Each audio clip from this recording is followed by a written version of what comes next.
चौराहे पे कुत्ते ने दरोगा जी को काट लिया।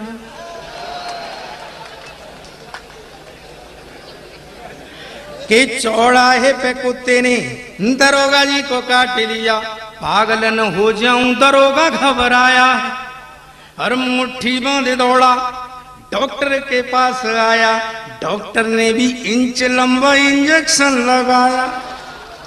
डॉक्टर बोला दरोगा जी ये सरासर बेईमानी, सब कुछ जाने के भी तुम्हें काट खाया है। और बोले दरोगा जी यार वर्दी में नहीं था मैं, इसलिए कुत्ता भी पहचान नहीं। बहुत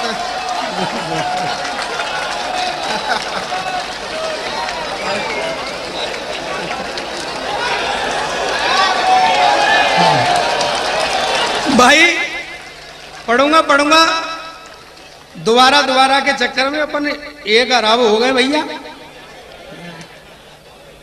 को दोबारा इधर से ज्यादा आवाज आ रही, कोई सप्लीमेंट्री में पास हुए थे भैया। सोने साहब अभी मेरे भाई कह रहे थे इधर से आवाज आई 12 बज गए। यार 12 बजने को सरदार की जरूरत होती है, सरदार को 12 बजने की थोड़ी है। सरदार तो जब खड़ा हो जाए तभी 12 बजे समझो। 2 मिनट साहब आपकी मैं मिजाज पुष्टि करता हूँ, 2 मिनट लूंगा साहब, सिर्फ 2 मिनट में मैं अपना खेल खत्म कर दूंगा साहब, जो कुछ भी होगा। हम लोग आगरा में रहते हैं साहब, अभी कोई कह रहा था सरदार, और वो भी आगरा से। ये कह रहे थे आगरा में ही पड़ा हुआ है। भाई डॉक्टर तो आगरा में ही रहेंगे, बाकी लोगों को सही कर करके भेजते रहते हैं साहब। आगरे में और भी चीजें हैं, ताजमहल है, कितनी सुंदर चीज है साहब, पेठा है कितना मीठा है साहब, और जूते का तो साहब जवाब ही नहीं है। आगरे 7 समुद्र पार तक से लोग आगरे में आते हैं साहब। कल परसों की बात है, 2 मिनट में एक वाकया सुनाता हूं मैं। आप ताजमहल के सामने खड़ा हुआ था, कि अंग्रेज आया, ताजमहल देखे, उल्टा हो जाए सीधा हो जाए, घुटने टेके कौन बनाए। मैं थोड़ी देर तो देखता रहा, मैंने कहा तू क्या कर रहा है भाई? कहता सरदार जी मैं ताजमहल देखता। तो मैं कही ताजमहल देख रहा है तो ढंग से देख, ऐसे कहा खींच लो,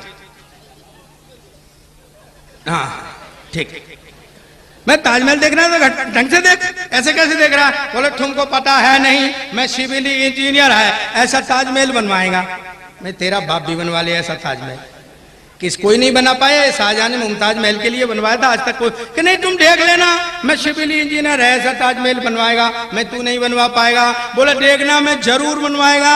मैं कही तू नहीं बनवा पाएगा। बोला देखना मैं सिविल इंजीनियर ऐसा ताजमहल जरूर बनवाएगा। तो मैं बेटा तू ताजमहल तो बनवाएगा, पर पहले ये बता गाड़ने के लिए मुमताज कहां से लाएगा? बोला ये तो हमने सोचा ही नहीं था। तो मैं अब सोच ले। तो एकदम अधीन अवस्था में आ गया, हाथ जोड़ के बोला गुरु तुम्हारा देश तो बड़ा जुगाड़ू है ना। मैं तेरा मतलब क्या है?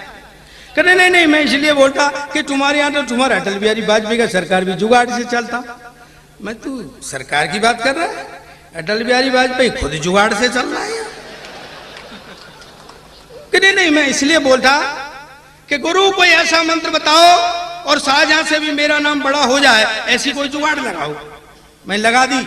सबसे पहले तू ताजमहल का सूत्र ढांचा बनवा दे, और हमारे ताजमहल में मकराना का पत्थर लगा हुआ है, तू उसमें इटालियन मार्बल लगवा दे।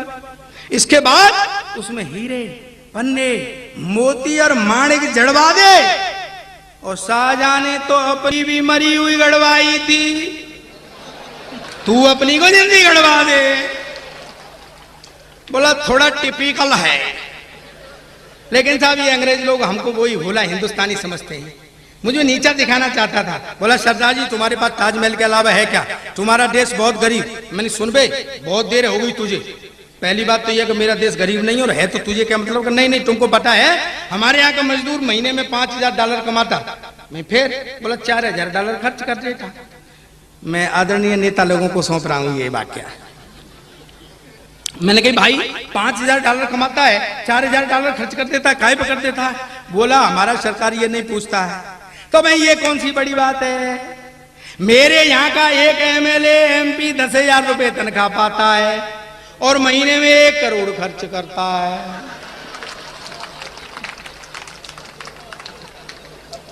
तो उछट गया, कहना व्हाट 10,000 रुपए तनख्वाह, 1 करोड़ खर्च करता, कहां से लाता?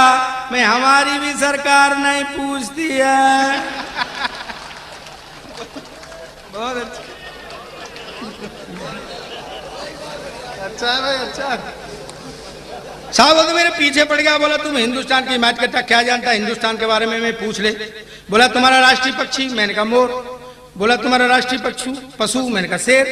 बोला तुम्हारा राष्ट्रीय झंडा, मैं कहा तिरंगा। बोला हाँ, उसमें 3 कलर होता ना, ऊपर सैफरन कलर होता वो हिंदू का, उसके बाद व्हाइट कलर होता वो क्रिश्चियन का, उसके बाद ग्रीन कलर होता वो मुसलमान का। तुम तो सिख है, तुम्हारा झंडे में क्या? मैं क्या उल्लू के पट्टे, अंग्रेज तुझे कौन समझाए? ये जो झंडे में डंडा है ये तेरे बाप का है क्या? चांद छिप जाए सितारों से मजा लेते हैं।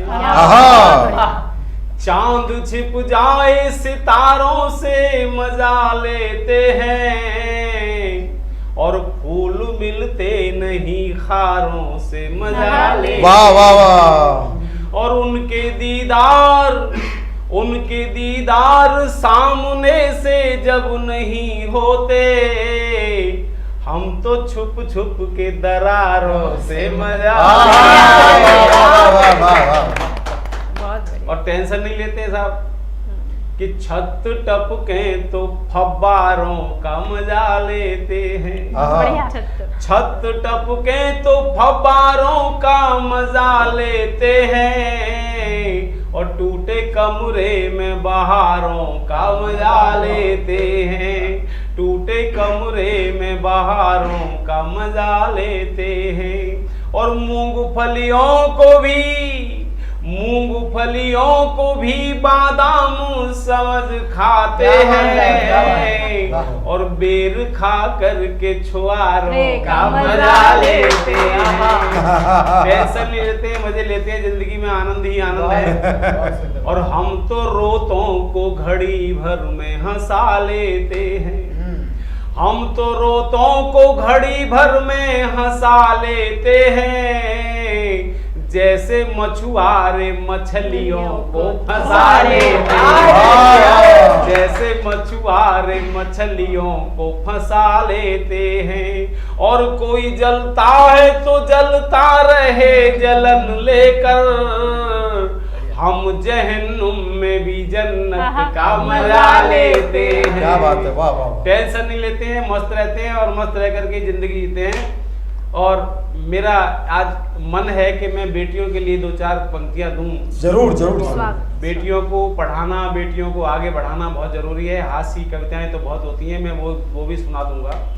तो देखिएगा कि शायरों की गजल सी है ये बेटियां। वाह वाह वाह वाह वाह। शायरों की गजल सी है ये बेटियां, खूबसूरत कमल सी है ये बेटियां। इनको वो प्यार दो जो कहीं ना मिले, घर के आंगन की तुलसी है ये बेटियां। घर के आंगन की तुलसी है ये बेटियां। और देखिए, बेटी जब तक माँ के घर रहती है, पिता के घर रहती है, तो घर में उजाला करती है, रोज दिया बत्ती घर में करती है।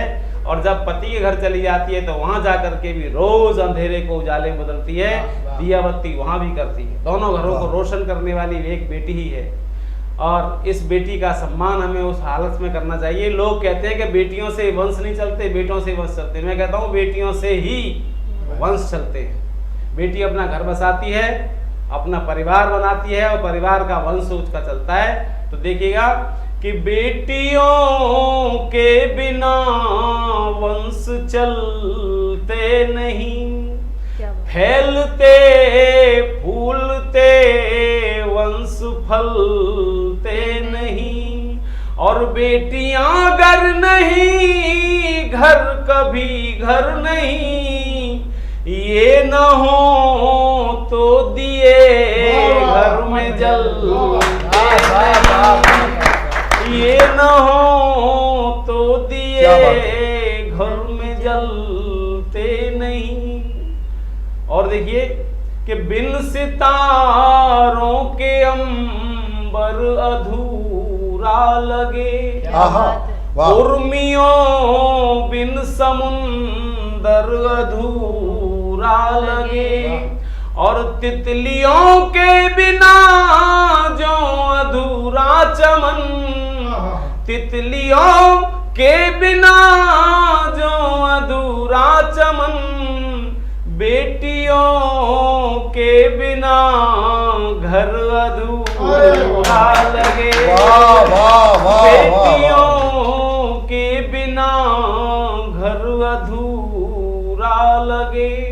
लोग कहते हैं मेरे घर बेटा नहीं हुआ, बेटी नहीं हुई, हमारे हाथ की बात नहीं, तो प्रभु की कृपा है, जो जो दे दे उसको स्वीकार करना चाहिए कि बेटियां तो विधाता के वरदान हैं, सृष्टि के इस धरा पर ये एहसान है, और जन्म लेने से इनको नहीं रोकिए, कि जन्म लेने से इनको नहीं रोकिए, आपके जिस्म है आपकी जान है, आपके शानदार, वाह, जिस्म है आपकी जान है।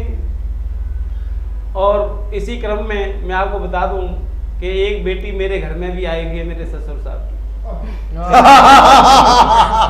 35 साल हो गए साहब, 35 साल। खूब प्यार सम्मान खूब दे रहा हूँ और उसको तुलसी की तरह पालता हूँ, लेकिन जिस दिन गुस्सा में हो जाती है उस दिन धुआंधार बल्लेबाजी मेरे घर में होती है।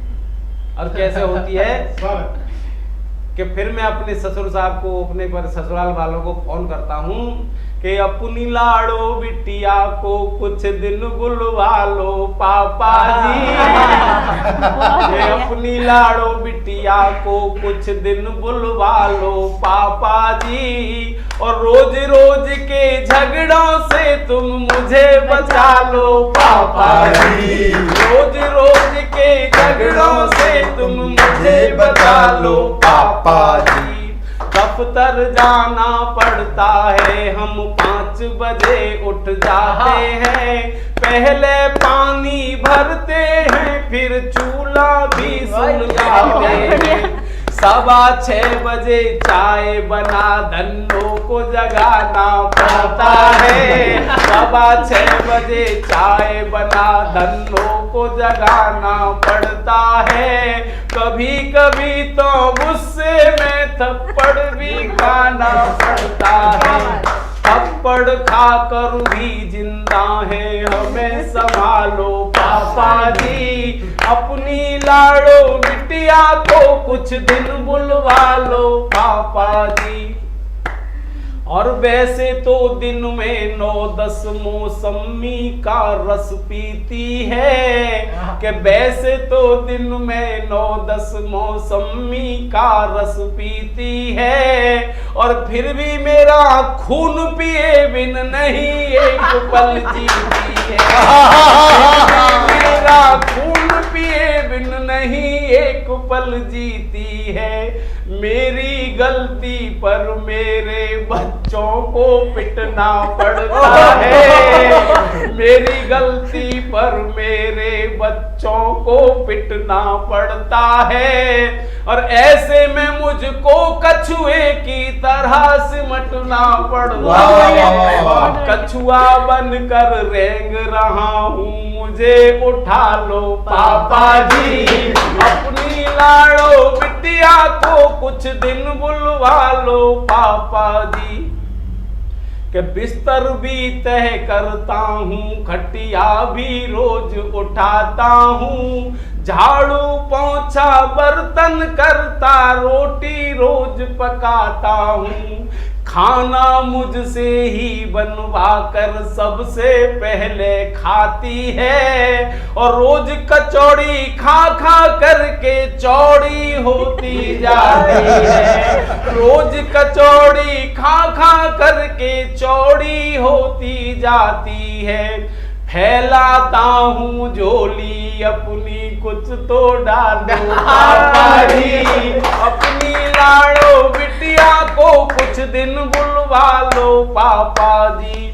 और युद्ध शुरू होता है तब हथगोले भी शर्माते हैं। तोपें अश्रु बहाती हैं, परमाणु बम थर्राते हैं।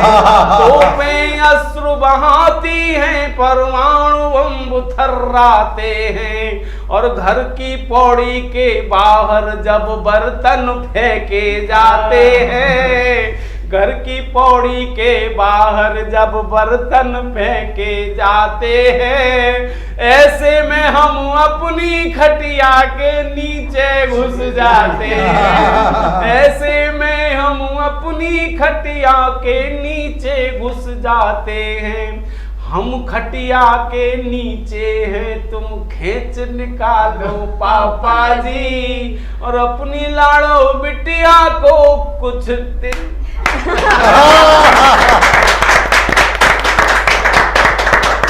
आप सभी को प्रणाम करती हूँ, नमन करती हूँ, आदाब करती हूँ और माँ शारदे को प्रणाम करती हूँ। इस पावन मंच को नमन करती हूँ। इतने खूबसूरत महफिल, इतनी खूबसूरत गोष्ठी, इतनी खूबसूरत ये कवि सम्मेलन सजाने के लिए मैं आदरणीय अनिल अग्रवंशी जी की बहुत आभारी और बहुत शुक्रगुजार हूँ। इस खूबसूरत महफिल में हमारी अर्चना जी, भाभी जी और रश्मि भाभी जी, नाम लूँ तो हालांकि यहाँ पे कई सारी भाभी बैठी हैं, अगर मैं भाभी कहूँगी तो सब समझेगी मुझे कहा जा रहा है। हाथी के पाँव में सबका तो, पाँव। जी जी संजना भाभी बोल दो छुट्टी। संजना भाभी जी। और सबसे अच्छी बात ये कि बहुत बड़े लोग उन्होंने जो बुला के वो सामने हम लोगों को सुन रहे हैं, मैं उसके लिए बहुत आभारी हूँ। क्योंकि प्रवीण जी यहाँ बैठ के शायरी सुन रहे हैं, कविता सुन रहे हैं, मेरे बड़े भाई प्रताप फौजदार और राजेश चेतन जी जो बहुत ही सीनियर कवि हैं, बड़े कवि हैं, वो बैठ के सुन रहे हैं। अनिल जी आपकी बहुत आभारी हूँ। एक ही बार कहा था मगर आपने मुझे बहुत मान सम्मान दिया यहाँ बुलाकर, मैं आपकी बहुत बहुत शुक्रगुजार हूँ। और सरिता दीदी तो खूबसूरत, बेपनाह खूबसूरत कवि सम्मेलन का संचालन कर रही हैं, उनका प्यार इसलिए मुझे चाहिए। ममता दी बहुत खूबसूरत पारी खेल के गई हैं, दोनों बहनों ने मेरी बहुत अच्छा पढ़ा, रुचि ने भी। और मैं भी सीधे सीधे आज मैं कवि सम्मेलन नहीं पढ़ूंगी, मैं चाहूँ तो कितनी भी तालियां पिटवा सकती हूँ कवि सम्मेलन में, गीत में बहुत अच्छी तालियां भी बजवा सकती हूँ, मगर आज मैं ये गोष्ठी समझ के कवि सम्मेलन पढ़ना चाहती हूँ। ये इतनी खूबसूरत बेहतरीन लोग बैठे हुए हैं, सुनिएगा। अनिल जी इजाज़त। हालांकि इसकी अध्यक्षता कौन कर रहा है ये अभी तक नहीं पता चला। मैं हाँ, अब वो भूत है तो ये तो मुझे पता नहीं, जिन है कौन है, नहीं भोजन, जो भी है भोजन मैं के समय तक अध्यक्ष आ जाएंगे। मैं आज ऐसा कवि सम्मेलन वाला कोई काम नहीं करूँगी, सीधे सीधे जो मेरी पहचान है गज़लों से, आज मैं वही काम करने वाली हूँ। मतलब सुनिएगा दीदी, जाते सुनिएगा। फूलों को कांटों पर चलना पड़ता है, फूलों को कांटों पर चलना पड़ता है, इश्क न करना आग में जलना पड़ता है। फूलों को कांटों पर चलना पड़ता है, इश्क न करना आग में जलना पड़ता है। और जिसके लिए इस शेर का मतलब कहा सुनिएगा कि औरत बनकर जीना कोई खेल नहीं, औरत बनकर जीना कोई खेल नहीं, सूरज बनकर रोज निकलना पड़ता है। बहुत शुक्रिया, बहुत। और दो तीन शेर पढ़ती हूँ, सुनिएगा कि सांवली सी किसी बच्ची के हवाले कर दूँ, सांवली सी किसी बच्ची के हवाले कर दूँ, अपनी रंगत किसी तितली के हवाले कर दूँ, अपनी रंगत किसी तितली के हवाले कर दूँ। ऐ वतन मैं तेरी बेटी हूँ चहीती बेटी, ऐ वतन मैं तेरी बेटी, हंसराज जी भैया, ऐ वतन मैं तेरी बेटी हूँ चहीती बेटी, अपनी मिट्टी तेरी मिट्टी के हवाले कर दूं। और शेर सुने कि आज आपस में मिला दूं मैं सगी बहनों को। ये शेर यहीं से पढ़ा जा सकता था। आज आपस में मिला दूं मैं सगी बहनों को, यानी उर्दू को मैं हिंदी के हवाले कर दूं। हेलो भैया, आप क्या कर रहे हैं? यानी उर्दू को मैं हिंदी के हवाले कर दूं। तुम इसे माइक को ही हटा दो, मुझे कोई फर्क नहीं पड़ेगा, मैं ऐसे भी पढ़ सकती हूँ। आगे बैठ जाएंगे सब।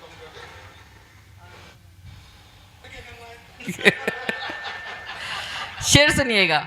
आज आपस में मिला दूं मैं सगी बहनों को, यानी उर्दू को मैं हिंदी के हवाले कर दूं। और एक शेर इसमें आता है, यहाँ कोई लखनऊ वाला अगर बैठा भी हो तो माफ़ी चाहती हूँ, मगर माफ़ी भी किस बात की, बुरा माने मान जाए, मेरा ननिहाल है। सुनिएगा। लखनऊ वाले तेरी कदर नहीं कर सकते, लखनऊ वाले तेरी कदर नहीं कर सकते, ऐ गज़ल आ तुझे दिल्ली के हवाले कर दूं। ऐ गज़ल आ तुझे दिल्ली के हवाले कर दूं। और चार पंक्तियां तरन्नुम से सुनिएगा, समाप्त करें। जिंदगी जिस पे मैंने वारी थी, जिंदगी जिस पे मैंने वारी थी, हर अदा जिसकी मुझको प्यारी थी,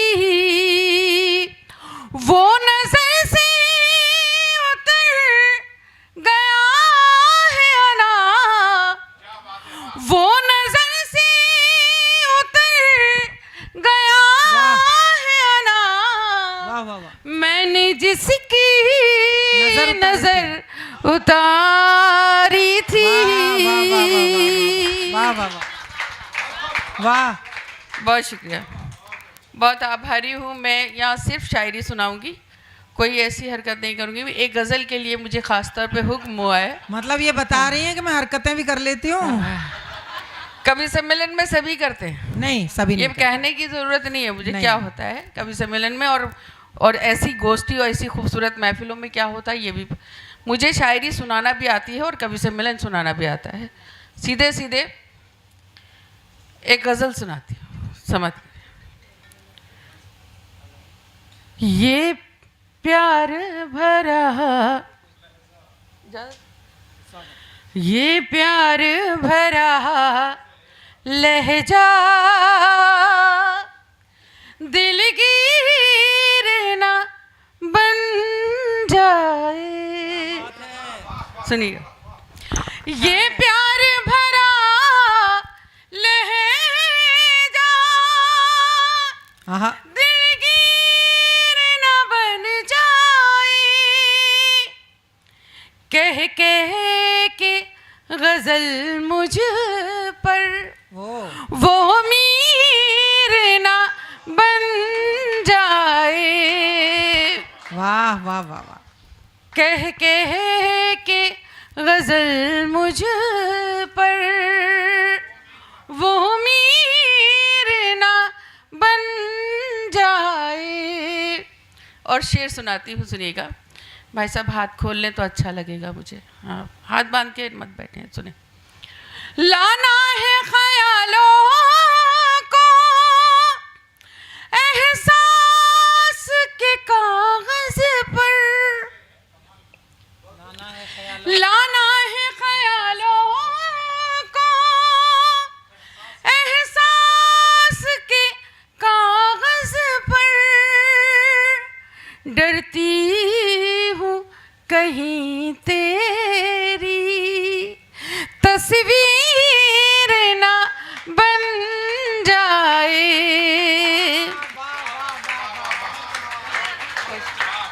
डरती, बहुत शुक्रिया, बहुत बहुत शुक्रिया, बहुत बहुत आभार। डरती हूँ कहीं तेरी तस्वीर ना बन जाए। और ये शेर नारी शक्ति को नजर है, समर्पित है, सुनिएगा। बदली हुई दुनिया की बदली हुई बातें हैं, बदली हुई दुनिया की बदली हुई बातें हैं, रिश्ता कहीं पैरों की जंजीर ना बन जाए। बहुत शुक्रिया। रिश्ता कहीं पैरों की जंजीर ना बन जाए।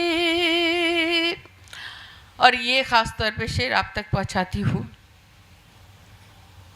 दीदी को सुना दे, आप रुचि आपको भी सुनिए। दुनिया में बनाया है एक छोटा सा घर मैंने, दुनिया में बनाया है एक छोटा सा घर मैंने, ये ताज महल जैसी तामीर ना बन जाए। ये ताज महल जैसी तामीर ना बन जाए। और जो लेखक हैं, राइटर हैं, उन तक पहुंचाती हूँ शेर, सुनिएगा। हाथों में कलम लेकर मैं सोचती रहती हूँ, हाथों में कलम लेकर मैं सोचती रहती हूँ, हालात की मजबूरी शमशीर ना बन जाए। हालात की मजबूरी शमशीर ना बन जाए। और जो लोग गज़ल कह रहे हैं उनसे काफ़िए पे दाद चाहिए। और मुझे पता है यहाँ पर चाहे वो हाथ से भी लिखते हैं, मगर गज़ल कहने वाले कई लोग बैठे हैं। डाइस पे दीदी हैं भी हमारी, मतलब जो है ममता जी भी गज़ल कहती हैं और दीदी भी कहती हैं। शेर सुनिएगा। ये मसला दिल का है हल कर दे इसे मौला, ये मसला दिल का हल कर दे इसे मौला, ये दर्द मोहब्बत भी कश्मीर ना बन जाए। बहुत शुक्रिया। ये दर्द मोहब्बत भी कश्मीर ना बन जाए। और ये महफिल इतनी खूबसूरत है, आपने गज़ल बहुत अच्छे से उनके बताई। मेरा दिल कर रहा है 2-3 शेर बिल्कुल ताज़ा गज़ल के पढ़ना चाहती हूँ। शायद मैंने व्हाट्सएप पे वो गज़ल डाली थी और कुछ लोगों ने कमेंट्स डाले थे, मैंने पढ़ी नहीं है, मगर यहाँ पढ़ सकती हूँ अगर इजाज़त दें, क्योंकि गीत वीत सुनाने से कोई फ़ायदा नहीं है। यहाँ बहुत अच्छा सुना जा रहा है। अर्चना जी, भाभी जी, सुनिए भाभी जी। इस कश मकश में हमने तेरे साथ दिन बिताए, इसी कश मकश में हमने इसी कश मकश में हमने तेरे साथ दिन बिताए। कभी हंस के रो दिए हैं, कभी रो के मुस्कुराए।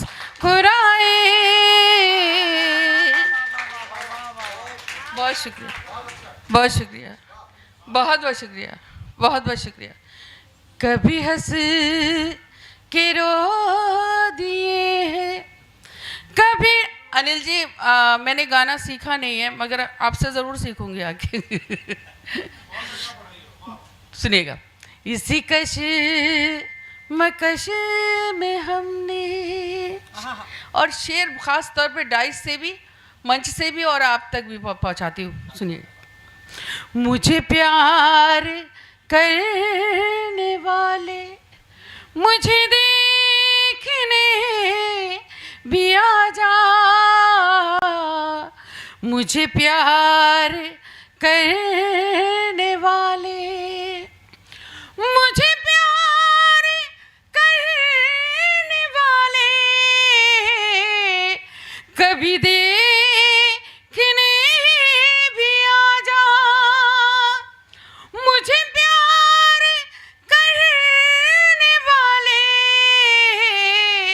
कभी देखने भी आ जा।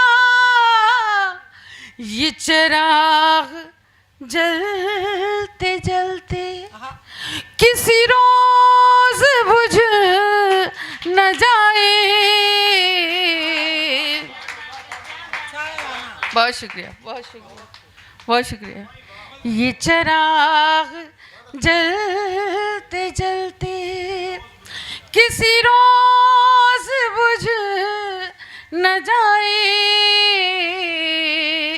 इसी कश मकश में हमने, और ये शेर भी सुने।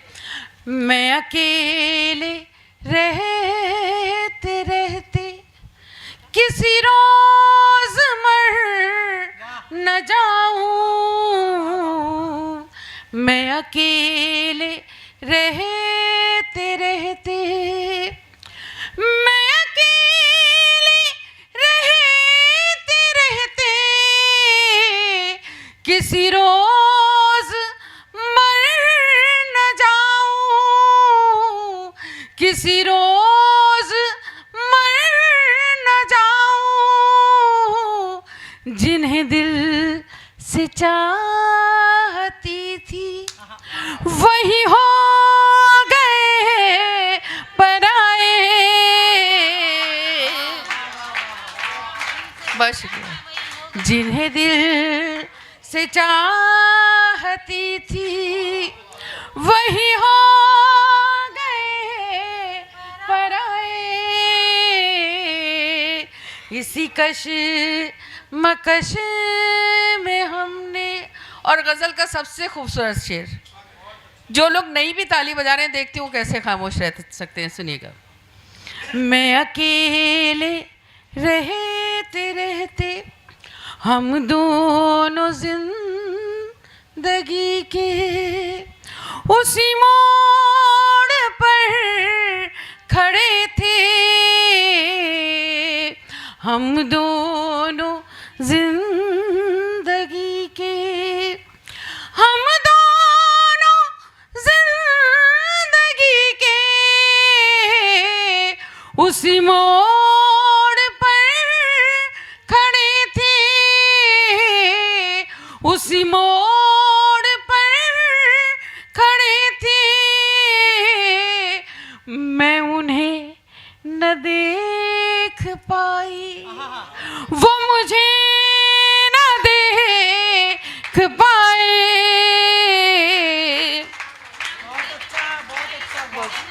बहुत बहुत शुक्रिया, बहुत शुक्रिया। मैं उन्हें न देख पाई, वो मुझे न देख पाए। और मक्ता जिसमें नाम आता है, फिर आपसे इजाज़त।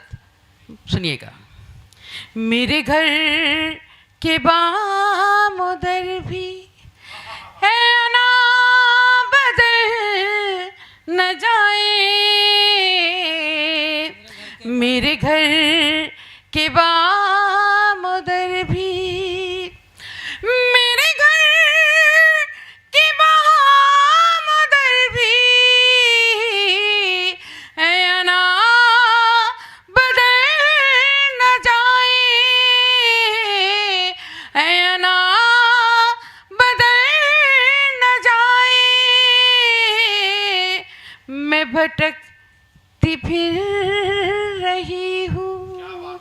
मैं भटकती फिर रही हूँ, कोई रास्ता दिखाए। मैं भटकती फिर रही हूँ, कोई रास्ता दिखाए। इसी कशमकश में हमने तेरे साथ दिन बिताए। कभी हंस के रो दिए हैं, कभी रो के मुस्कुराए। किसी कशमकश। सुनाता हूं मैं। दरअसल क्या है कि दोस्तों, हमारा देश बड़ा विचित्र है। कहीं से कोई बात निकलती है और कहीं पे चली जाती है। भैया तू नीचे बैठ जा, हाँ, बच्चों को आगे करके। अब एक बार और बता दे, जमीन पे बैठ के तेने ये बंद कर दिया है ना? सही बता दे। नहीं, मुझे पता है लोगों को आदत हो जाती है तो जाती नहीं। नहीं, आदत हो जाती है लोगों को, भाई साहब, जाती नहीं। और आदमी को आदत हो जाए तो जिस हरकत को वो दिन में करता है उसे सोते सोते भी रात को करता है। सही में मेरे पड़ोस में एक रामलाल जी रहते हैं। रामलाल ईश्वर जी, अच्छा, ईश्वर जी को ध्यान से देखो, ऐसा नहीं लगता कि भाभी ने ताला लगा के भेजा है। जिस हरकत को दिन में करता है वो रात में भी करता है। मेरे पड़ोस में रामलाल जी रहते हैं, उनकी कपड़े की दुकान है। एक रात को सोते सोते 1 मीटर, 2 मीटर, 3 मीटर, घरवाली ने एक दिया कान के नीचे, तेरी दुकान का कपड़ा नहीं, तेने मेरी साड़ी फाड़ दी। आदमी की आदत हो जाए, जाती नहीं है। ये पुलिस वाले जो दिन में वो रात में, रात को सोते सोते पुलिस वाला लगा साइड में, आजा साइड में, चल साइड में। घरवाली ने एक दिया पीछे से, मैं तो कब से साइड में हूं, तू ही पार्किंग में घुसा चला आ रहा है। बहुत अच्छे वीर जी, बहुत अच्छे, अद्भुत, बहुत अच्छे। ये माइक वाला जो दिन में वो रात में, सोते सोते माइक वाला लगा हुआ, hello check, hello check, hello check. घरवाली ने एक दिया पीछे से, चेक ही करता रहेगा का प्रोग्राम भी शुरू करें।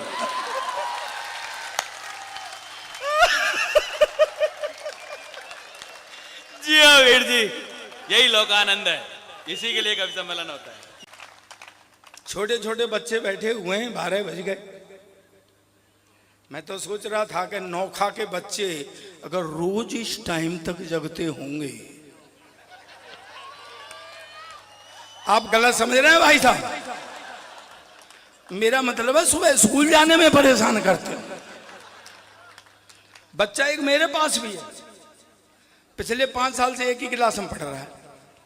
कल परसों मैंने बुला के कही, मैं बेटा कुछ पढ़ा लिखा कर। बाप पे कहां से गया, बाप 11 साल पढ़ा था। तो सरदार को जितने चुटकुले सब सरदारों पे पढ़े जाते हैं। कभी आपने सोचा है क्यों? अरे ये देश विचित्र है, देख लो आप। पहला प्रधानमंत्री बोलता नहीं था ये वाला चुप नहीं होता है।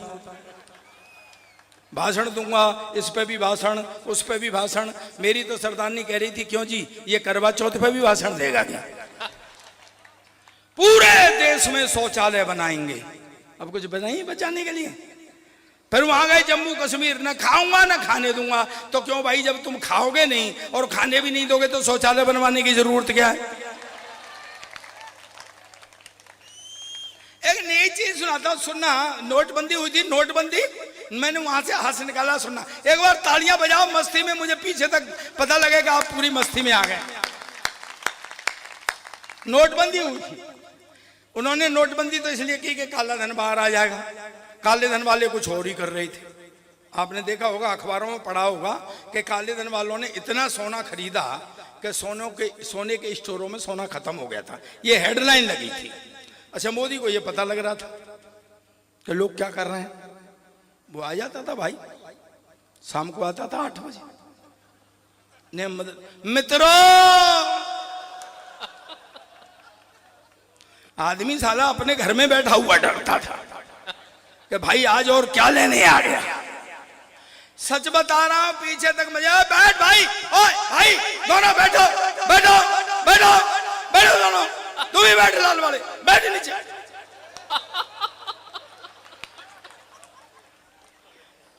तन्हा छोड़ के चले जाओगे?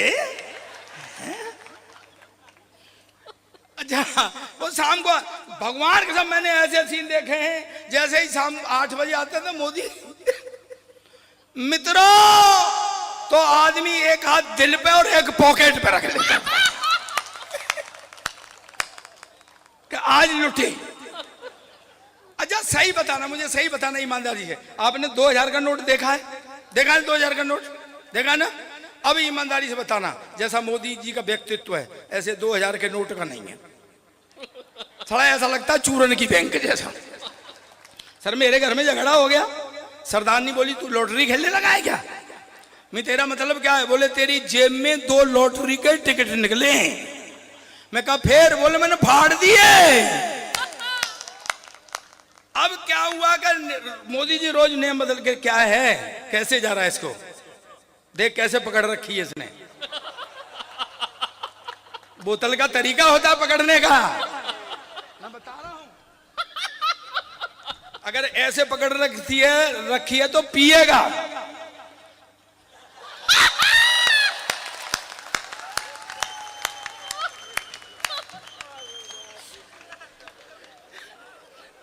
मैं ऑब्जर्व करता हूं यहां। परसों पल्ले दिन नकवी जी आ गए थे मेरे सामने, केंद्रीय मंत्री। अभी 3 दिन से घर दफ्तर नहीं गए।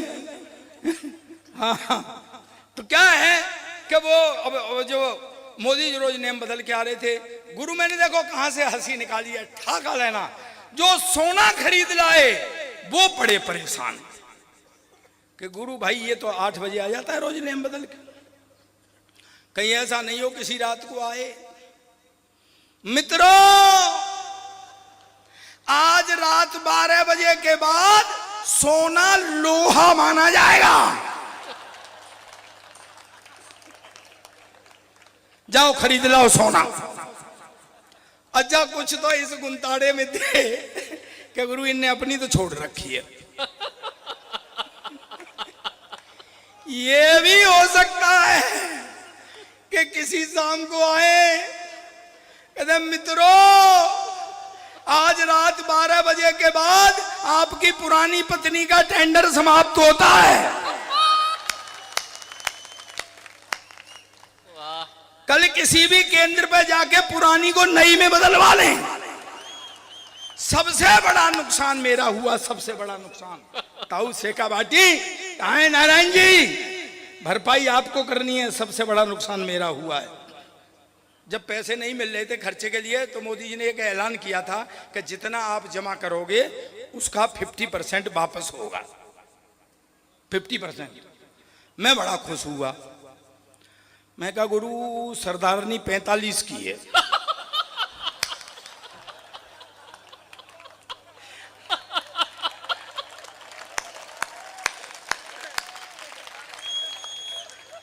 एक 22.5 की तो अब मिलेगी और एक 22.5 की तब।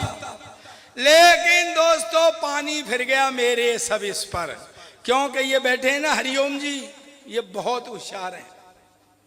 इन्होंने कहा बेटे खुश मत हो, 50% पे 22.5 की अब मिलेगी और 22.5 की तब। मैं कही क्यों? बोले मोदी ने नोट कितने का बंद किया? मैं कहा 1000 का। चलाया कितने का? 2000 का। तू साले 45 की लेके गया और उसने 90 की पकड़ा दी।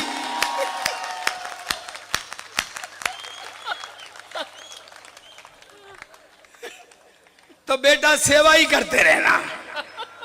आओ बुद्धि प्रकाश। बुद्धि कहता मैं बुद्ध प्रकाश हूं। ये सरदार है, बैठो आसन पर, तुम्हारी बुद्धि की परीक्षा लेंगे। बुद्धि बुद्धि अपने को बुद्धि प्रकाश कहते हैं। कितना दिमाग है तेरे अंदर? नहीं, कितना दिमाग है तेरे अंदर? तेरे अंदर टोटल जितना दिमाग है ना, उतना तो मेरा खराब रहता है।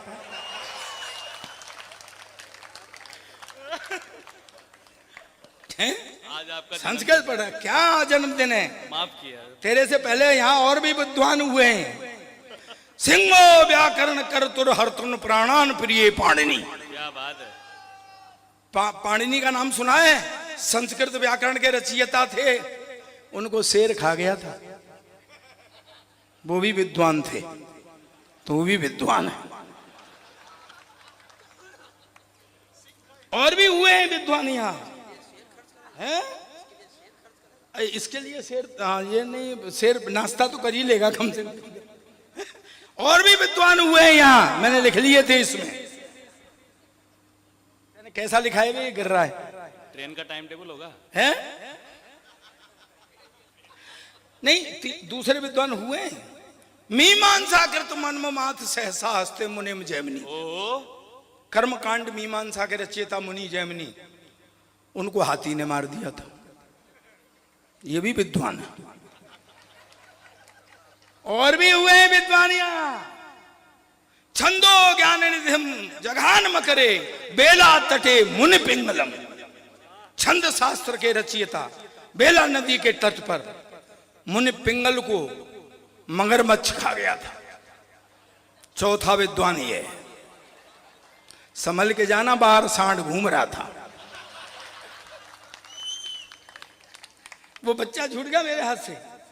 पिछले 5 साल से एक ही क्लास में पढ़ रहा है। कल परसों मैंने बुला के कही, मैं बेटा कुछ पढ़ा लिखा कर। कहता पापा जब सारे ही पढ़े लिखे जाएंगे तो कोई सरदार भी रहेगा कि नहीं? मैं कहा सारे सरदार सबसे ज्यादा पढ़े लिखे हैं, देख ले इतना पढ़ा लिखा कोई प्रधानमंत्री नहीं आया जितना अपना सरदार है। कहता क्या खाक पढ़ा लिखा था? मैडम की बात मानता था। ओ मैं कहा मैडम की बात तो ये सारे ही सरदार मानते हैं, घर में किसी की नहीं चलती है। एक हिंदू माइथोलॉजी से टिप्पणी करता हूं, समझ में आ जाए तो मुझे पीछे तक तालियों से बताना। ये मुझसे बोला बुद्ध प्रकाश, क्यों सरदार जी तुम बाहर तो बड़े शेर बने रहते हो, घर में जाके मियाऊं हो जाते हो। अब मैं कहा शेर तो मैं घर में भी रहता हूं, पर वहां माता सवार हो जाती है। मैंने बेटे से कहा, मैंने कहा बेटे भाइयों में उठने बैठने काबिल कर, कुछ ऐसा कर जिससे मेरा सिर ऊंचा हो। पता है रात के 12 बजे 2 तकिए लेके मेरे सिर के नीचे देने लग गया। मैं कहा साले तू क्या कर रहा है? कहता तू ही तो कह रहा था कि मेरा सिर ऊंचा कर। मैं कहा बेटा ऐसे नहीं, पढ़ाई लिखाई में कुछ ऐसा कर जिससे मेरा सिर ऊंचा हो। सुबह तड़के आ गया, बोले पापा आज मेरे स्कूल में एनसीसी वाले अफसर ने आना लड़का सेलेक्ट करने के लिए, भाई कुछ जनरल नॉलेज के बारे में बता दे। मैंने कहा बेटा एनसीसी वाले अफसर तो रिटायर मिलिट्री अफसर होते हैं, देशभक्ति की बात ज्यादा करते हैं। तेरे से ये भी पूछ सकते हैं देश आजाद कब हुआ था, तो तू बता देना सन 1942 में तैयारी सी होने लग गई थी और 47 में हो गया था। और ज्यादा से ज्यादा तेरे से ये पूछ सकते हैं कि इसमें योगदान किसका किसका था, तो तू बता देना। वैसे सारी पब्लिक का ही योगदान था, पर नेहरू, गांधी, चंद्रशेखर, भगत सिंह जैसे लोगों का सबसे ज्यादा था। पर भाई जी वो तो बेड़ा गर्क कर आया। दरअसल उस अफसर ने उससे सवाल ही कुछ और पूछ लिया। कि बेटे तेरा जन्म कब हुआ था? कहता जी सन 1942 में तो तैयारी सी होने और 47 में हो गया था। कहता जी अब आप मुझसे ये पूछोगे कि इसमें योगदान किसका किसका था, तो वैसे तो सारी पब्लिक का योगदान था, पर नेहरू एक कांग्रेसी नेताओं का सबसे ज्यादा था। और मैं फिटे मुंह तेरे, तू जिनकी बात करता है, मैं पता है भगत सिंह जी जब तेरी उम्र के थे क्लास के मॉनिटर बन गए थे, तू साले बन सकता है? कहता पापा मेरी उम्र के तो क्लास के मॉनिटर बन गए थे, पर जब तेरी उम्र के थे ना तो फांसी पर चढ़ गए थे। हमेशा उल्टी पुल्टी बात करता है। एक दिन क्लास में शोर हो रहा, मास्टर ने खड़े होके कहा कौन उल्लू का पट्टा है खड़ा हो जाए, तो मेरा बेटा ही खड़ा हो गया। मास्टर ने कहा तू उल्लू का पट्टा है? कहता नहीं जी आप अकेले खड़े अच्छे नहीं लग रहे थे।